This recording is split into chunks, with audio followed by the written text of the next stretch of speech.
I guide you to change channel country on YouTube on your mobile. So let's say if you are on your YouTube and you need to change your YouTube channel country name.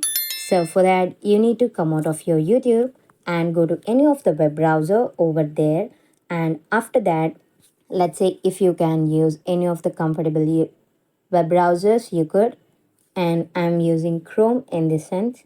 Now you need to search for youtube.com or YouTube Studio. Let's say I'm going for YouTube Studio here, and it will take me to the page where I can access. So let's say if I zoom in like this, in the very bottom I could find the settings option. I can tap on that. It will take me to the page where I can access the settings, and that will be shown like this. Here you need to tap on the channel, which is the second option, and from here you can see the country of residence has been France in this case. Now if you need to change that, all you need to do is that you need to tap on the little arrow here, and it will show you the list of countries.